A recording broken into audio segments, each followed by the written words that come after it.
Hello guys, today Bank Nifty put option buyers got a huge money. Have you traded? If you traded means if you got profit or loss, please comment in the comment section.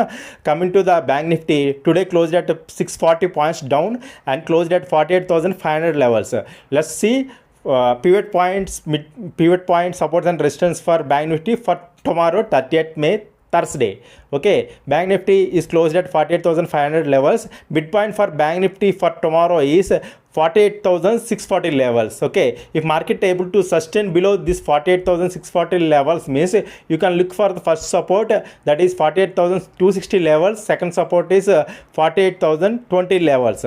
Okay, if market able to sustain above this midpoint, that is 48,640 levels means you can look for 48,880 levels first resistance, and second resistance is 48,260 levels. All the best.